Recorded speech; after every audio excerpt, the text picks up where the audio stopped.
So ఈ apartment లో flat కొంటే అప్రిసియేషన్ ఉంటదంటారా? ప్లాట్ లో పెడితే ఎంత అవుతుంది?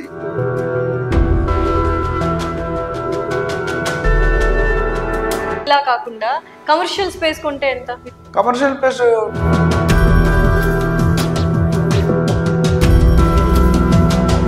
నేనైతే Hydraa is a positive thing with negative impact అంటున్నా right now. Partially you're right.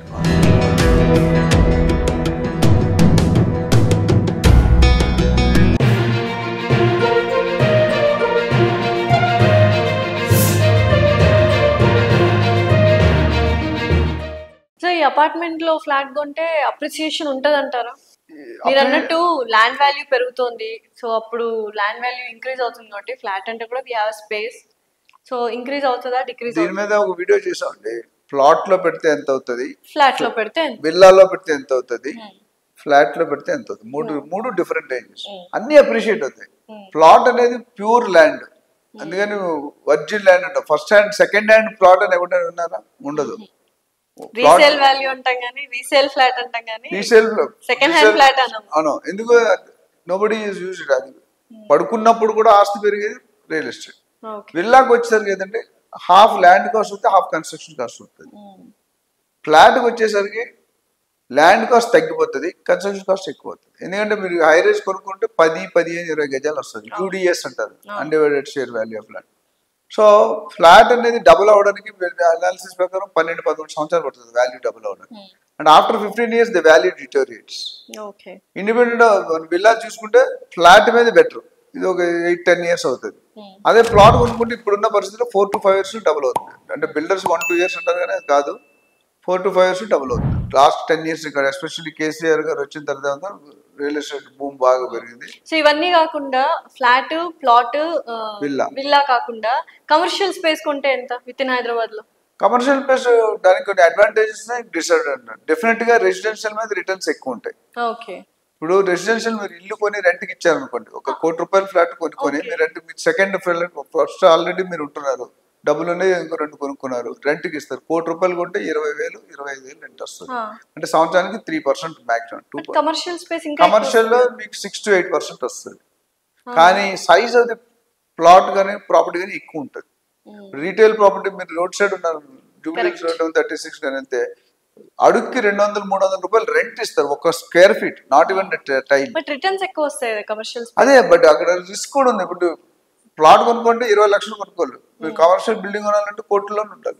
Building కాకపోయినా ఒక ఆఫీస్ స్పేస్ అన్న ఆఫీస్ కొనుక్కున్న రేట్ ఎక్కువ ఉంటుంది. ఎందుకంటే కమర్షియల్ వాణిజ్య పరంగా యాక్టివిటీస్ జరుగుతాయి, జరిగినప్పుడు మీకు హై రిటర్న్స్ వస్తాయి. బట్ అందులో రిస్క్ ఏంటంటే ఒకవేళ ఖాళీ అయింది అనుకో, పెద్ద కంపెనీ తీసుకున్నారు, ఆ కంపెనీ 5 years లీజ్ 2 years చేసి 3rd year లాస్ట్లో ఖాళీ చేస్తాడు.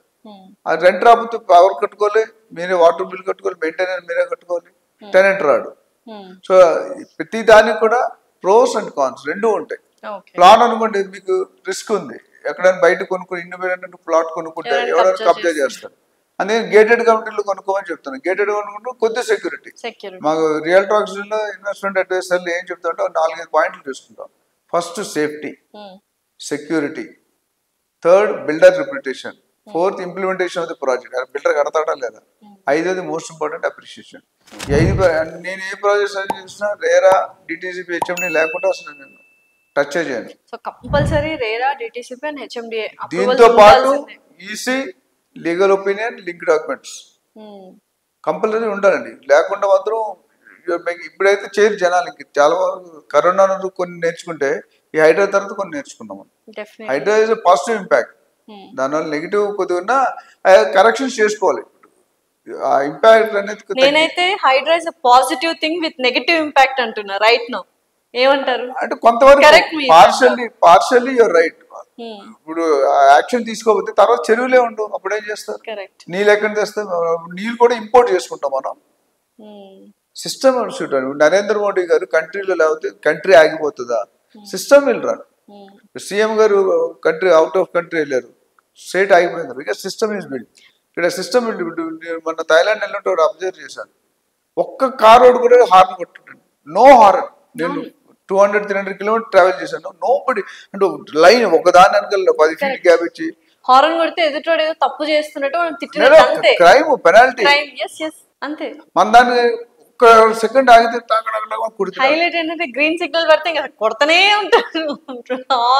సో అక్కడ సిస్టమ్ ఉండేది. ఆ మొక్కల్లో టెన్షన్ అనేది కనిపించలేదండి. కరెక్ట్. కూల్ అంటే హాస్పిటాలిటీ.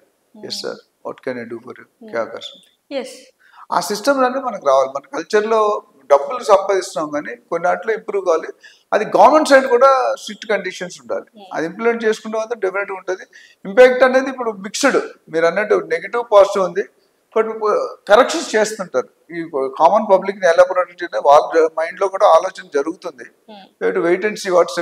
బ్యాంకులు కూడా సబ్జెక్ట్ డిస్కషన్ జరుగుతుంది. ఏంటంటే కోర్ట్ లెవెల్లో జరుగుతుంది, గవర్నమెంట్ లెవెల్లో జరుగుతుంది, హైడ్రా లెవెల్లో జరుగుతుంది. సో ఏదైనా ఒక కొత్త పని చేసినట్టు కొన్ని ప్రాబ్లమ్స్ వస్తాయి. ప్రాబ్లమ్ అధిగమించాలి. దానివల్ల కొద్ది బెనిఫిట్ ఉంటుంది. సో కమర్షియల్ రియల్ ఎస్టేట్ ఎలా ఉంటుంది? కమర్షియల్ ఆ సెగ్మెంట్ వేరండి. ఇప్పుడు మనం అంతకుముందు ఫస్ట్ వీడియోలోనే సెకండ్ వీడియోలో మాట్లాడాం segments of real estate. Segments of real estate ఏంటి? Residential, commercial. రెసిడెన్షియల్ ఏమొస్తాయి? Plots, agriculture lands, flats, independent houses, villas, gated communities. Commercial ఏమొస్తుంది? Office space, retail, industrial areas, godowns, special economic zone, IT parks, resorts, hotels, ఇవన్నీ కూడా commercial వస్తాయి. So ఇక్కడ ఏంటంటే risk ఏంటంటే purpose ఏంటి? మనం 4 రకాల పర్పస్ మాట్లాడుతున్నాం. క్యాప్టివ్ కన్జంప్షన్, ఉండడానిక, మీరు వాడుకోవడానిక, ఉండడానిక. రెండోది ట్రేడింగ్ చేస్తారు. ట్రేడింగ్ అంటే మీ దగ్గర కొని ఆయన అమ్ముతారు, కొంత మార్జిన్ వేసుకుంటారు 6 నెలలు 1 ఇయర్లో. అందులో రిస్క్ ఉంది, ప్రాఫిట్ ఉంది. మూడోది రెంటల్ ఇన్కమ్. నా దగ్గర ఎక్స్ట్రా స్పేర్ మనీ ఉంది, బ్యాంక్లో పెట్టుకుంటే పెద్ద రాదు, కొనుక్కుంటాం. లాస్ట్ది లాంగ్ టర్మ్ ఇన్వెస్ట్మెంట్. అంటే మనం మామూలు నాన్న మన వాళ్ళకు పిల్లలకి ఇచ్చే ఇన్వెస్ట్మెంట్ కొనేసి ఇచ్చేస్తారు, పెట్టుకు పని చేస్తుంది. అమ్మాయికి ఇప్పుడు 5 సంవత్సరాలు, 20 years ఏమవుతుంది అనేది చూడాలి. సో దాన్ని బట్టి మనం డిసైడ్ చేస్తాం. కమర్షియల్ మంచిది, చెడ్డది రెండు. ఏదేనండి, ఏ యాక్షన్ మీ పర్పస్, మీ లొకేషన్, దాన్ని బట్టి డిసైడ్ చేయాలి. లీగల్ డాక్యుమెంట్స్ లీగల్ గా వెళ్ళండి అంటారు. ఏది తీసుకున్నా, కమర్షియల్ అయినా, ఫామ్ హౌస్ అయినా, అగ్రికల్చర్ ఏది తీసుకున్నా కంప్లీట్ చెక్ ఉండాలి. చెక్ లేకుండా ఆప్షన్స్ బోల్డ్ ఉన్నాయి కదా, ఒకదానికి ఎందుకు స్టిక్ అవుతున్నారు? మీకు తెలియకపోతే రియల్టర్స్ సంప్రదించండి, they will help you. So ఇప్పుడు నీరు నిప్పు ఎలా ఆపోజిట్, లైట్ అండ్ డార్క్ ఎలా ఆపోజిట్, రియల్ ఎస్టేట్ వాళ్ళు అండ్ అలాగే స్టాక్ మార్కెట్ వాళ్ళు అలా అయిపోతున్నారు. ఎందుకంటే ఇప్పుడు చాలా మంది రియల్ ఎస్టేట్ లో పెడుతున్నారు, డబ్బులు చాలా వృధా చేసుకుంటున్నారు. ఎందుకంటే అవి కబ్జా అవ్వచ్చు. ఇప్పుడు హైడ్రా వచ్చింది, ఇలా వచ్చింది, చక్కగా స్టాక్ మార్కెట్ లో పెట్టుకోండి. సో మీరేమంటారు? భూమిని నమ్ముకుంటే అసలు ఇంకా చాలా హ్యాపీగా ఉంటుంది. ఇక్కడ ఇంటరప్షన్ ఏంటంటే క్వశ్చన్ చాలా, gold, stock market, real estate అన్ని మంచివండి. ఇన్వెస్ట్మెంట్ అన్ని మంచివే. మీ పర్పస్ వేరు, మీ సేవింగ్స్ వేరు, ఆయన పర్పస్ వేరు, ఆయన సేవింగ్, నా పర్పస్ వేరు. సో నేనైతే ఏం చేస్తానో చెప్పాను చాలా సార్లు, మీకు మళ్ళీ రిపీట్ చేస్తాను. ఏ ఇన్వెస్ట్మెంట్ అయినా మంచిదే. షేర్ మార్కెట్ నేను ఎందుకు డిస్కరేజ్ రావాలంటే నాకు ఐడియా లేదు షేర్ మార్కెట్. ఒక ఫ్రెండ్ ఉన్నాడు, 8 crores 2 crores అమౌంట్ పెట్టి స్టార్ట్ చేశాడు. 2 crores తర్వాత అది 8 crores అయింది ఒక 3 years లోనో 4 years. స్టాప్ చేస్తుంటే అయిపోయేది. ఆ 8 crores కోసం మళ్ళీ 1.5 పడిపోయింది. మనం ఒకసారి 3 నెలలు అన్నట్టు కొలాప్స్ అయిపోయింది. 6 కోట్లు 7 కోట్లు అంటే మనం డైజెస్ట్ చేసుకోగలం.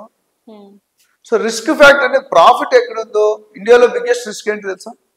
ఇండియాలో రిస్క్ తీసుకోపోవడమే బిగ్ రిస్క్. ఎవరైతే రిస్క్ తీసుకున్నారో వాళ్ళు పైకి వస్తారు. తీసుకోవాలి, కొంతవరకు క్యాలిక్యులేటెడ్ రిస్క్ తీసుకోవాలి. నా మొత్తం ఫుల్ రిస్క్ తీసుకోవాలి. సో గోల్డ్ మార్కెట్కి వస్తే 1930s 40s లో తులం 10 రూపాయలు 15 రూపాయలు, అంటే తులం అంటే 10 grams 10 రూపాయలు 15 రూపాయలు.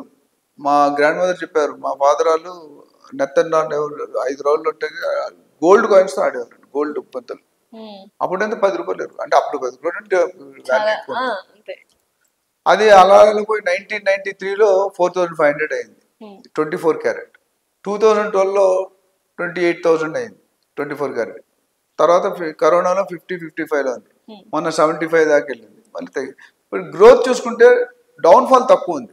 తగ్గిన సందర్భాలు కరోనాలో కొంచెం తగ్గింది, 50-56, 5-6 వేలు. తర్వాత ఇప్పుడు ఏమైంది, 70 దగ్గర స్టాగ్నెట్ అయిపోయింది. ఇది గ్రోత్. రియల్ ఎస్టేట్కి వస్తే రియల్ ఎస్టేట్లో లాస్ అయిన దాఖలాలు చాలా తక్కువ. ఎందుకంటే రియల్ ఎస్టేట్లో భూమిని నమ్మినట్టు ఎవరు మోసపోలేదు. ఇప్పుడు మోసపోతే ఒక ఇన్సిడెంట్లో మోసపోతారు. లీగల్ టైటిల్ క్లియర్ లేకుండా, పర్మిషన్స్ లేకుండా, దానికి కంట్రోల్ అంటే ఏవి లేకుండా కొనుక్కుంటే యూ విల్ బి సూ. అవన్నీ చూసుకొని కొనుక్కుంటే రియల్ ఎస్టేట్లో లాస్ అయ్యే వ్యక్తి చాలా తక్కువ మంది. ఈ రోజు మీకు చూసారు 30% ఆఫ్ బిలియనర్స్ ఇన్ ఇండియా ఎక్కడ నుండి ఉన్నారు తెలుసా? 30% of billionaires in India are from Hyderabad. When pharma industries are shifting to real estate. Aurobindo కానీ ఎంఎస్ఎన్ ఫార్మా చాలా హెట్రో అన్ని కూడా రియల్ ఎస్టేట్లోకి వచ్చేస్తాయి. ఎందుకంటే real estate top person Barack Obama, Donald Trump, Warren Buffett, KP Singh వీళ్ళందరూ రియల్ ఎస్టేట్ లెజెండ్స్. వీళ్ళంతా rich person అంటే రియల్ ఎస్టేట్ ఉంటుంది, bag direct or indirect. So real estate నేను రోటీ కప్పడా మకాను పాట వారు తిండి బట్ట గూడు ఇందులో ఒకటి ఉంది. కాబట్టి రియల్ ఎస్టేట్ ఎప్పటికంటే ఎవర్ గ్రీన్ సబ్జెక్ట్. నెక్స్ట్ దీని తర్వాత ఏంటంటే ఈ మెట్రో ఎక్స్పాండ్ అయినందువల్ల రియల్ ఎస్టేట్ మీద ఇంపాక్ట్ ఎలా ఉంటుంది.